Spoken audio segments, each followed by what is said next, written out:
सभी लोग अपने दोनों हाथों को जोड़ेंगे, दोनों नेत्रों को बंद करेंगे, रीढ़ की हड्डी को थोड़ा सा सीधा करेंगे और परम पिता परमात्मा का स्मरण। ओम नमः सिद्धेभ्यः।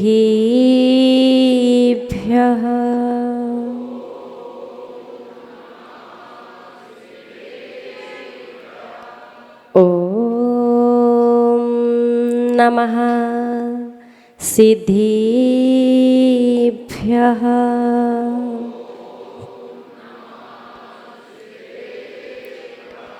ओम नमः सिद्धेभ्यः।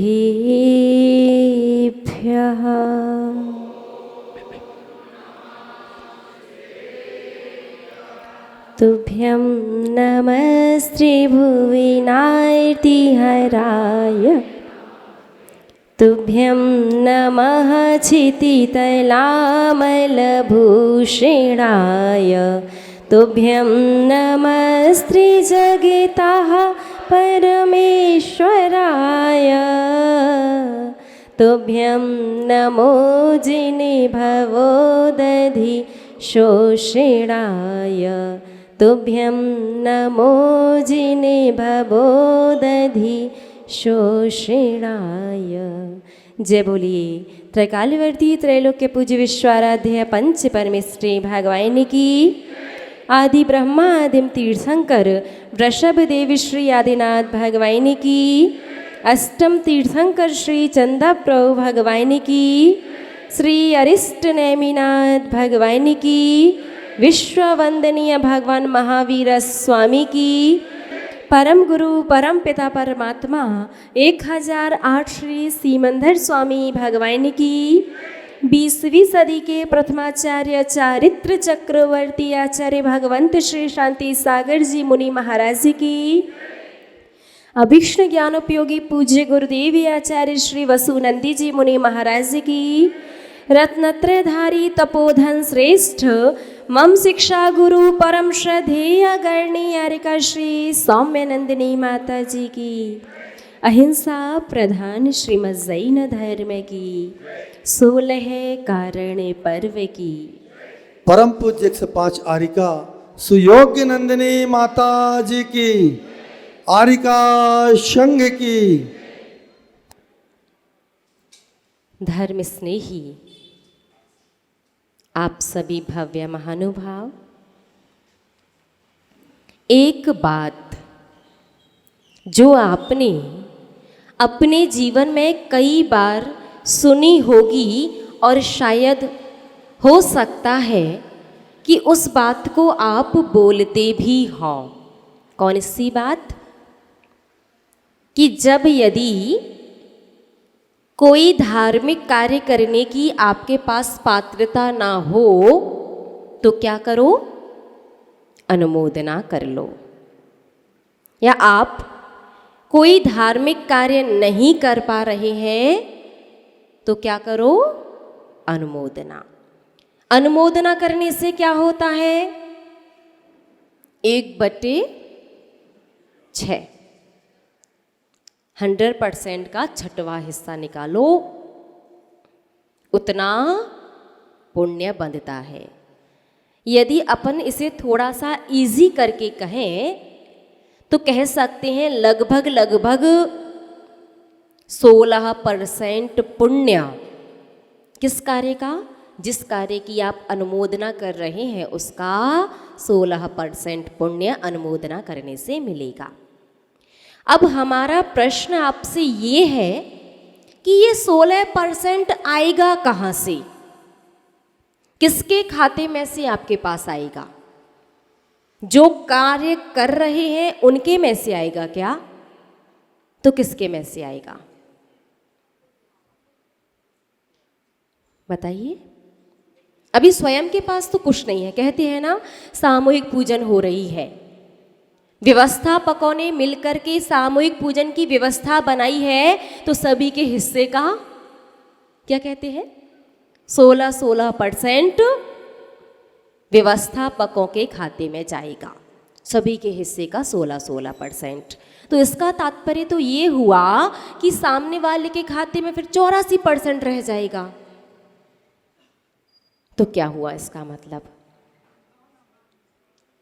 इसका अर्थ होगा वहां उपस्थित जितने भी लोग वो कार्य कर रहे हैं, चाहे सामूहिक पूजन का, सामूहिक अभिषेक का, सामूहिक स्वाध्याय शास्त्र श्रवण का, या जो कोई भी कार्य कर रहे हैं, जिस पुण्य का अर्जन वो कार्य करने वाले श्रावक या श्राविका कर रहे हैं, सेम वही क्वालिटी का पुण्य अनुमोदना करने या व्यवस्था बनाने वालों के पास 16% आता है। बात समझ में आई?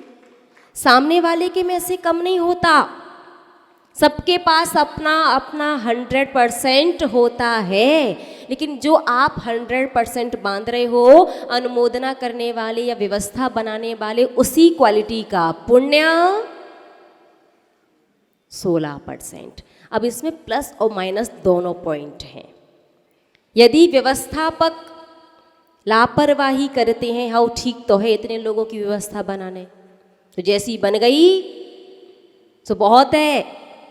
अगर लापरवाही कर रहे हैं, वहाँ बैठने वालों लोगों के मन में संक्लिष्टता आ रही है, तो संक्लिष्टता वाला 16% मिलेगा।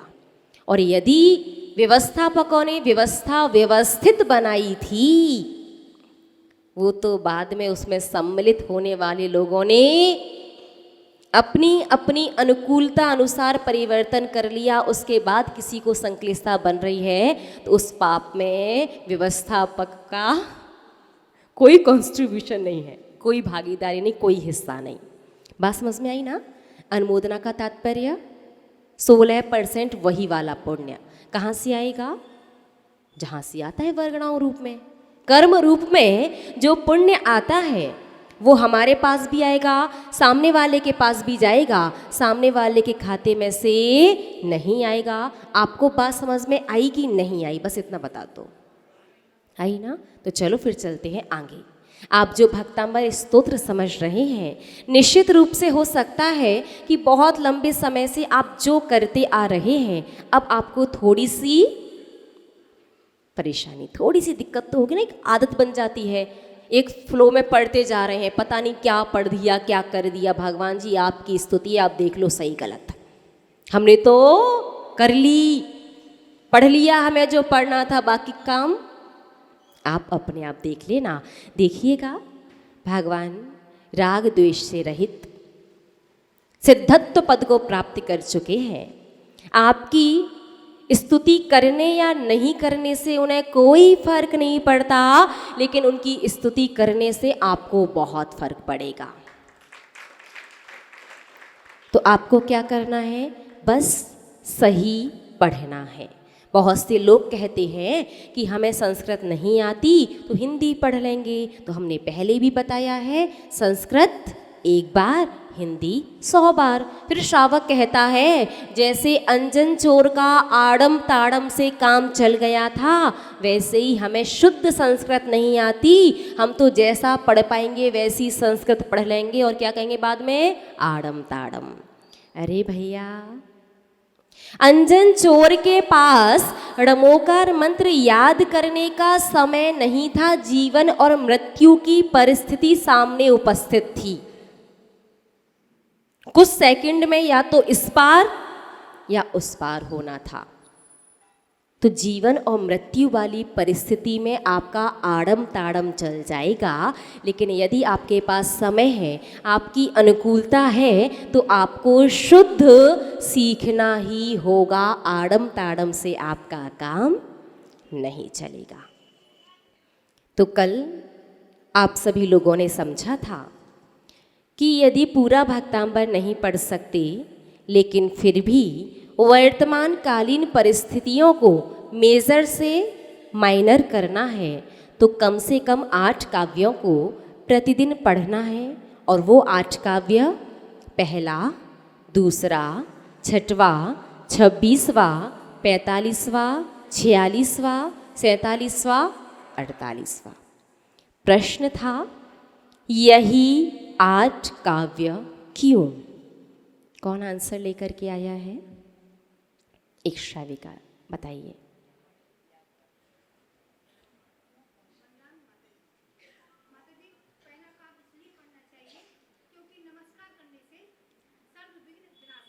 तो पहले में नमस्कार परक काव्य तो 26वां है। नहीं, उससे नहीं, मुख्यतः बताइए। सामान्य की अपेक्षा चलेंगे तो एक एक काव्य में हमने पहले भी कहा है सारे के सारे रिद्धि सिद्धि मंत्रों को आचार्य भगवंत मानतुंग स्वामी ने बड़ी ही सुव्यवस्थित क्रम से छंद में लिख दिया है। नहीं, आप तो ये तो जो टैग दे दिया वो रट करके आ गए, शायद ऐसा लग रहा है। चलिए हम बताते हैं। प्रयास किया, उसके लिए ताली बजा दीजिए एक बार। देखिएगा, पहला जो काव्य है, श्लोक है, वो भक्ति परक काव्य है। कौन सा? भक्ति परक। भक्ति का तात्पर्य होता है अपने पूज्य ज्येष्ठ श्रेष्ठ के बारे में हम जो महसूस करते हैं वो अपने शब्दों में कहना भक्ति होता है। जैसे जब अपन मंदिर जी जाते हैं तो भगवान से कहते हैं, भगवान आपकी और हमारी जोड़ी तो चांद और चकोर जैसी है। जब चकोर पक्षी से चंद्रमा दूर हो जाता है, जब प्रातः काल होता है, तो ऐसा लगता है कि चंद्रमा के वियोग में चकोर पक्षी अपने प्राण त्याग देगा। ठीक उसी प्रकार से जब मैं आपसे दूर हो जाता हूँ, जब मैं संसार में या घर पर वापस लौट जाता हूँ, तो मुझे ऐसा लगता है जैसे प्राण मेरे शरीर को छोड़ देंगे। अब यदि इसमें सिद्धांत लगाने बैठ गए तो ये सारी बातें सफेद झूठ है। सच में आपको ऐसा लगता है कि भगवान आपसे 1 सेकंड दूर होंगे तो प्राण निकल जाएंगे? यदि ऐसा लगता होता ना तो आज आप वहां नहीं यहां होते।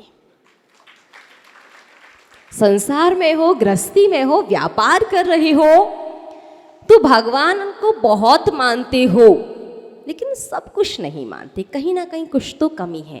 लेकिन भक्ति में कोई तर्क, कोई सिद्धांत, कोई आगम नहीं लगता। हम अपने पूज्य ज्येष्ठ श्रेष्ठ के बारे में जो महसूस करते हैं हम वो कह सकते हैं। तो पहला काव्य भक्ति परक काव्य है। उसमें कहा गया है कि इंद्र लोग जब भगवान को नमस्कार करते हैं तो सौधर्म स्वर का प्रमुख इंद्र कौन है? सौधर्म इंद्र। सौधर्म इंद्र के मुकुट में जो मणि लगी होती है, एक मणि, वो इतनी मूल्यवान है, इतनी कीमती है कि चक्रवर्ती अपने पूरे 6 खंड को भी बेच दे तो भी उस एक मणि को नहीं खरीद सकता। कितनी मूल्यवान? 6 खंड बेच दे, पूरे एक मणि नहीं खरीद सकता देवों के मुकुट में जो लगी है। लेकिन भगवान आपके नाखूनों में, चरणों के, आपके पैरों के जो नाखून है ना, उनका तेज, उनका प्रताप ऐसा है कि देव लोग जब आपको नमस्कार करते हैं ना तो आपके नाखूनों की चमक से उनकी मणियां प्रकाशमान होती हैं। तो पहला काव्य भक्ति परख, उसमें आपकी अंतरंग की जो भी मनोदशा, मनोभावना है, आप जो भी उन्हें लेकर के महसूस करते हैं, जो भी आप अपने शब्दों में कहना चाहते हैं, वो सब कुछ भक्ति के अंतर्गत आता है। इसलिए पहला काव्य पढ़ना आवश्यक है। अब पहले काव्य में तो हम जो महसूस करते हैं या हमें जो लगता है हमने वो कह दिया। अब दूसरे काव्य में क्या है? दूसरा काव्य स्तुति परख है। कैसा? स्तुति परख।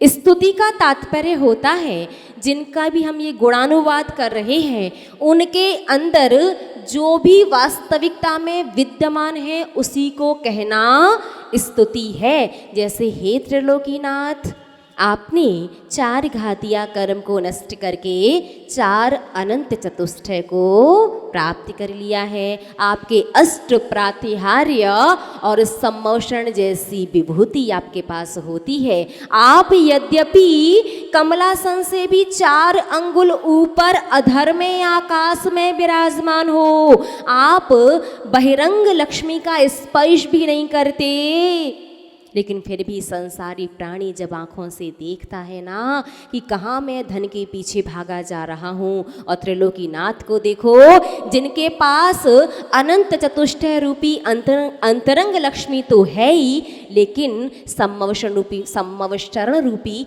बहिरंग लक्ष्मी होने के बाद मुझे यही चाहिए। तो ये क्या है? भगवान की स्तुति। जो गुण जो चीज उनमें है वो कहना स्तुति होता है। तो पहले तो आपने अपने मन की भावना व्यक्त कर दी, आपने भक्ति कर ली, लेकिन अब आपको पता तो होना चाहिए कि आप जिनकी स्तुति करने वाले हैं, जिनकी स्तुति करने आप आए हैं, उनके पास क्या है। यदि आपको नहीं पता होगा, किसी दुकान का गेट बंद हो, उस पर कोई नेम प्लेट नहीं लगा हो, कोई नाम वगैरह कुछ नहीं लगा हो, बोर्ड वगैरह कुछ भी नहीं है, और उस पर लिखा हो कि इसके अंदर जो भी वस्तु है वो आपको अंदर जाने से फ्री में मिल जाएगी, और आपको उसी टाइम पर कोई ट्रेन पकड़नी हो, बिल्कुल आप लेट हो रहे हो, 10 सेकंड भी नहीं रुक सकते, बहुत अर्जेंट कहीं जाना है, नहीं पहुँचे तो लाखों का घाटा आपको व्यापार में लग सकता है, तो आप क्या करेंगे? ट्रेन पकड़ेंगे या उस दुकान के अंदर जाएंगे? दुकान के अंदर क्यों? ट्रेन पकड़ेंगे। लाखों का घाटा लग जाए, क्या पता दुकान के अंदर क्या पिटाई हो गई तो। और वहीं दुकान पर यदि ये लिखा हो ये हीरे की दुकान है और अंदर जाने पर मुफ्त में मिलेंगे, तो क्या करेंगे?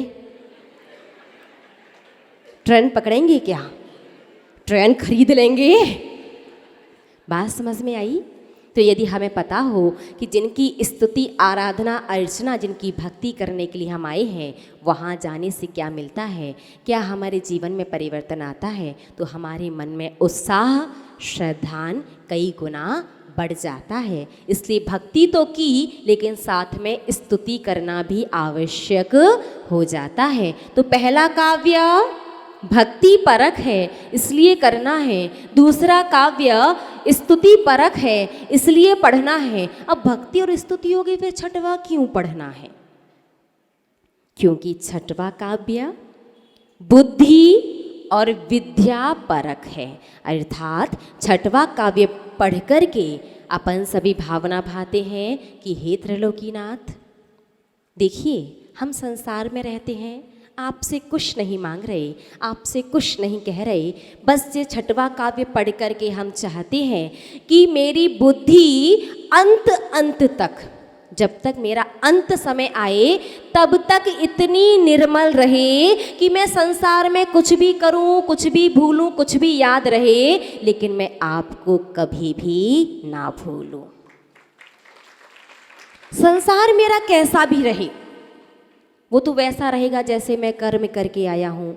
अभी भी यदि सुधर जाऊँ, अपने कर्मों को सुधार लूँ, तो शायद कुछ परिवर्तन हो भी जाए। चलो पूरा जीवन कैसे भी रहे, कैसा भी निकल जाए, कोई ज़्यादा परेशानी दिक्कत की बात नहीं है, लेकिन अंत समय बिगड़ गया तो दुर्गति निश्चित है। हे त्रिलोकीनाथ, छठवा काव्य पढ़ करके मैं आपसे कुछ नहीं मांगता, कुछ नहीं चाहता, बस मैं चाहता हूँ इस काव्य के माध्यम से मेरी बुद्धि की निर्मलता इतनी रहे कि मुझे अपने आयु के अंत तक आपका स्मरण होता रहे। इसके लिए कौन सा काव्य? छठवा काव्य। कितने बुद्धिमान हैं ना आप लोग।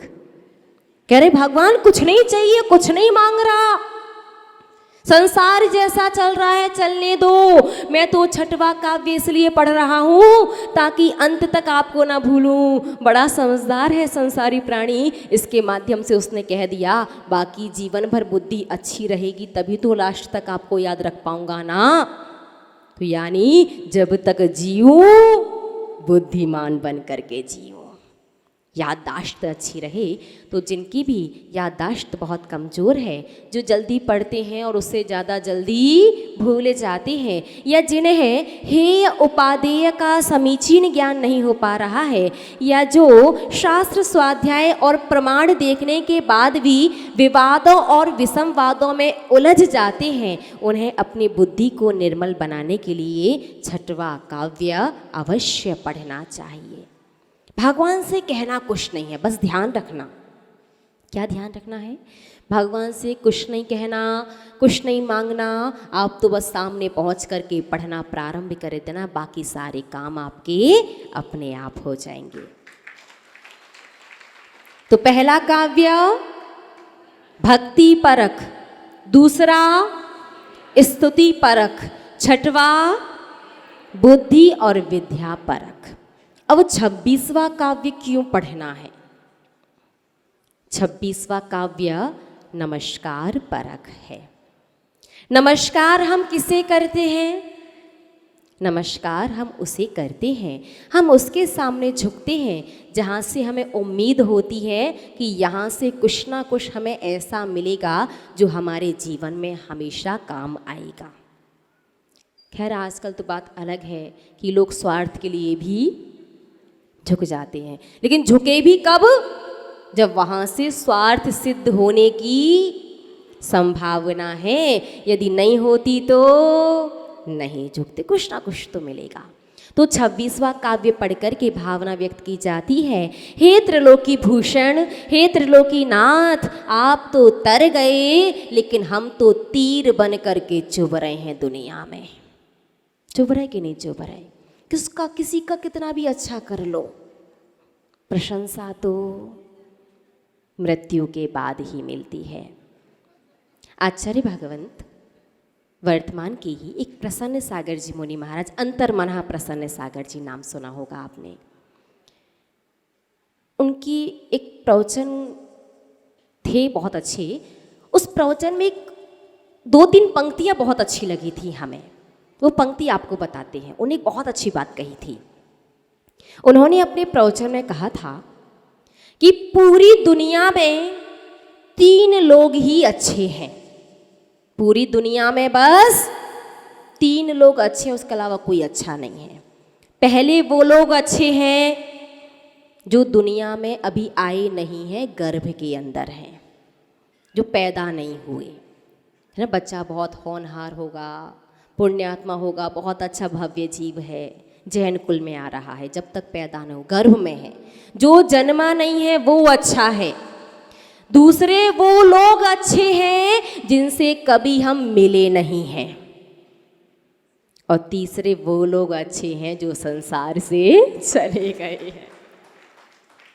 बाकी के लोगों से तो कुछ ना कुछ, कोई ना कोई शिकायत बनी ही रहती है। तो हे त्रिलोकीनाथ, आप तो तर गए और हम तो संसार में तीर का काम कर रहे हैं। कभी स्वयं को आघात पहुंचाते हैं, कभी स्वयं का अहित करते हैं, तो कभी दूसरों के दुख कष्ट तकलीफ में जानबूझकर निमित्त बनते हैं, तो कभी कभी दूसरा खुद बना लेता है। हम बनना नहीं चाहते तो भी बना लेता है। तो हम क्या चाहते हैं? हम तो कुछ नहीं चाहते, क्योंकि आचार्य भगवंत मानतुंग स्वामी ने पहले ही पूर्ण अधिकार के साथ कह दिया कि भगवान आपकी जो भक्ति करेगा, आपकी स्तुति जो पढ़ेगा, उसे जीवन में कभी याचक बन करके कुछ मांगने की आवश्यकता है ही नहीं, क्योंकि आपकी भक्ति करने वाले को सब कुछ अपने आप मिल जाया करता है। तो 26वां काव्य तुभ्यम नमो जिन भवोदधिशोषणाय, मैंने आपको नमस्कार किया है, मुझे कुछ नहीं चाहिए, कुछ भी नहीं, क्योंकि आपको जो नमस्कार करता है ना, तो आपके गुण रूपी प्रतापी सूर्य से उसका संसार समुद्र रूपी जल अपने आप सूख जाता है। और जिसके पास संसार में रहने का ठिकाना नहीं होगा, वो कहाँ आएगा? मोक्ष में। या तो संसार में रहो या मोक्ष में रहो, तीसरा कोई रास्ता है ही नहीं। चाहे निगोदिया जीव हो, नारकी जीव हो, त्रियंश हो, मनुष्य हो, देव हो, कोई भी हो, ये सब संसारी हैं। और परमात्मा मुक्त जीव हैं, मोक्ष वाले जीव हैं। तो या तो संसार में रहो या मोक्ष में रहो, तीसरा बीच में कोई भी रास्ता नहीं है। तो भगवान हमें कुछ नहीं चाहिए, हम तो कुछ नहीं मांगते। क्यों मांगना है जब कुछ मिल ही जाना है सब कुछ। तो नमस्कार किया। और नमस्कार क्यों किया? क्योंकि जिनेंद्र देव को नमस्कार करने से अनंत गुण रूपी उनका प्रतापी सूर्य से हमारा भव समुद्र सूख जाता है। भव समुद्र सूख गया, इसका तात्पर्य अब संसार में आपके लिए स्थान नहीं है, तो कहाँ जाना पड़ेगा? मोक्ष में। कर्म अपने आप अनुकूलता बना देंगे। देखो, यदि आपसे व्रत उपवास नहीं होते, ज़्यादा त्याग तपस्या साधना नहीं होती, दिगंबर बन करके ज़्यादा कष्ट सहन नहीं कर पाओगे, तो कोई बात नहीं, परेशान होने की आवश्यकता नहीं है। भरत चक्रवर्ती की तरह कपड़े उतारना और अंतर मुहूर्त के लिए सीधे अंतर ध्यान में शुक्ल ध्यान को लगाना और भेद विज्ञान के माध्यम से केवल ज्ञान प्रकट करके मोक्ष चले जाना। ठीक है, अंतर मुहूर्त की साधना इतनी तो कर लोगे ना, मतलब इससे भी कम में इतना तो बोलिए ना, एक भी उपवास नहीं करना, बस अंतर मुहूर्त। तो भगवान की भक्ति से ये सिस्टम भी हो सकता है। तो 26वां काव्य क्यों पढ़ना है? हे त्रिलोकीनाथ, आपको नमस्कार नमस्कार नमस्कार है हमारा, और आपके नमस्कार से भव समुद्र सूखा तो मुक्ति हमारी तय है। तो 26वां काव्य नमस्कार परख। उसके बाद 45वां काव्य आता है। पूरी दुनिया जानती है इस बात को।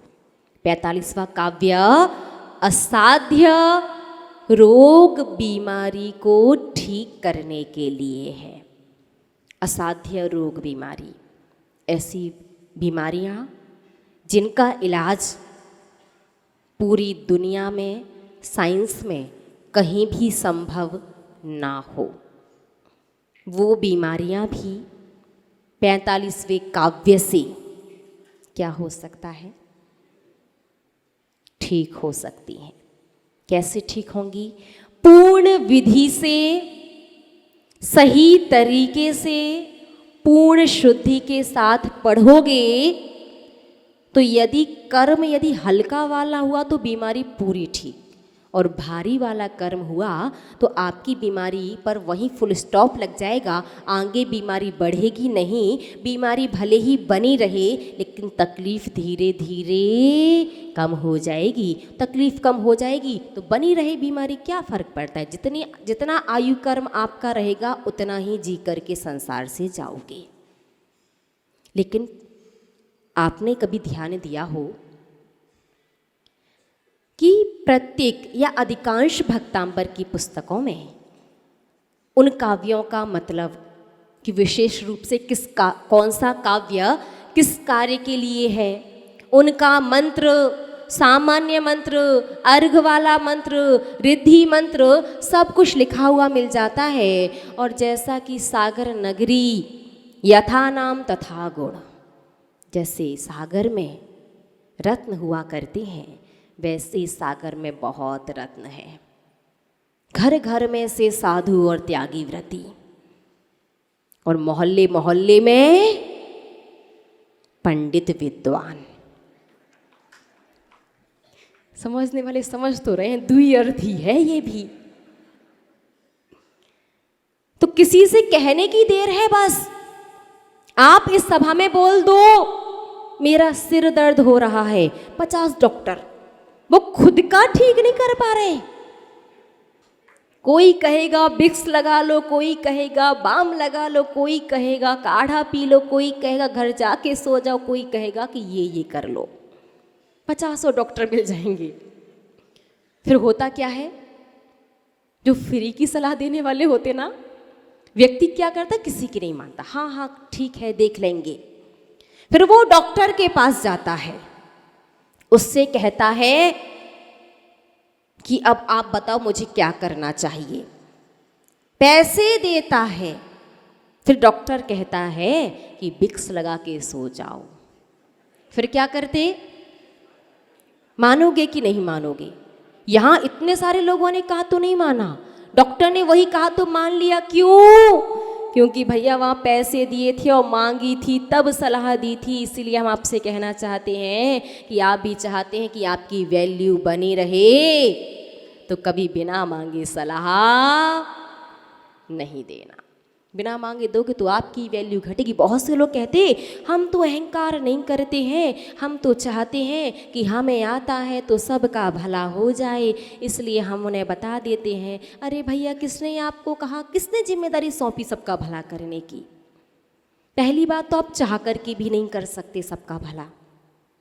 दूसरी बात, यदि इतना ही ज्ञान होता, इतनी ही सामर्थ्य होती तो पहले खुद का भला तो कर लो।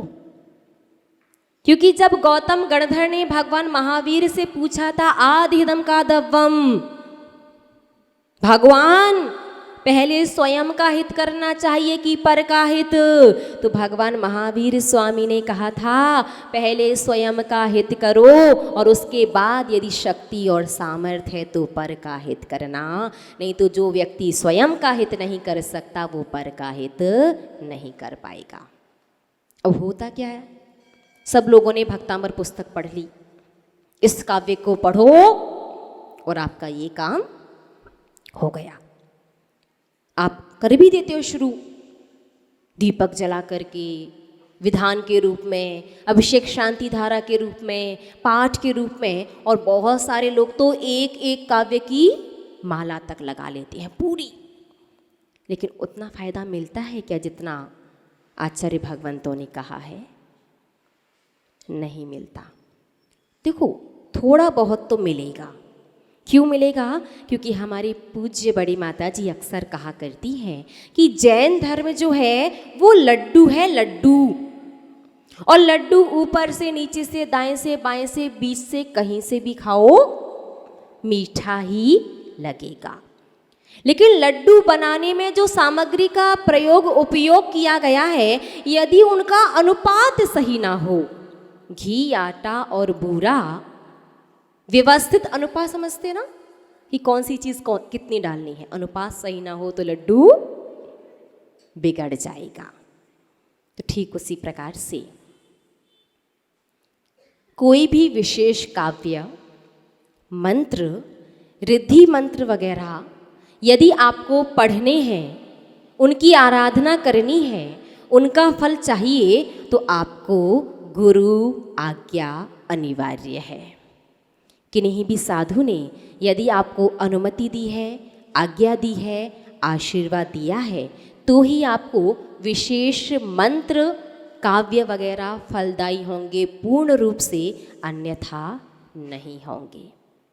जैसे 45वां काव्य, अपन इसी को ले लेते हैं। अच्छा बताइए, गुरु आज्ञा को तो अपन थोड़ा सा बाद में समझेंगे, बस हमें इतना बता दो 45वें काव्य की पूर्ण विधि क्या है? सही विधि, संक्षिप्तीकरण में, बृहद विधि नहीं पूछ रहे, संक्षिप्त विधि बताइए कि उस विधि के माध्यम से आप पूर्ण फल को प्राप्त कर लेंगे। कोई भी एक व्यक्ति इस पूरी सभा में, आराधना सभी ने की होगी कभी ना कभी। अभी कोविड टाइम पर तो हाँ, कर्म भी सोच रहे थे कि इतने भक्त हैं क्या भगवान के, घर घर में भक्तामर, सुबह हो रहा, शाम को हो रहा है ना, बड़ा धार्मिक माहौल। सुबह से अरहंतु भगवंतेंद्र महिता, 2-2 घंटे मंगलाष्टक, अभिषेक, शांति धारा, यहाँ की भी आ रही, ये भी देखो, यहाँ की भी आ रही, वहाँ की भी देखो। फिर उसके बाद शांतिनाथ विधान, पार्श्वनाथ विधान, ड़मोकार मंत्र विधान, भक्तांबर जी विधान, 9, 10, 11 बजे तक। और उसके बाद भी वो तो दूसरा वाला कोरोना आया था, जब वो पकवान और लूडो वगैरह खेले थे, वो पहले बार में डर इतना बैठ गया था मन में। उसके बाद भी धार्मिक चर्चा, घर में एकदम धर्मात्मा। नहीं, आपके यहाँ का नहीं पता, उस समय हम लोग राजस्थान में थे। पहले वाले कोरोना में हम लोग बांसवाड़ा डिस्ट्रिक्ट में एक गनौड़ा करके एक स्थान है, वहाँ थे। और सेकंड वेव जब आई थी तब उदयपुर में थे। लोग इतना लूडो और सांप सीढ़ी खेले, उस प्रसंग को कभी और बताएंगे।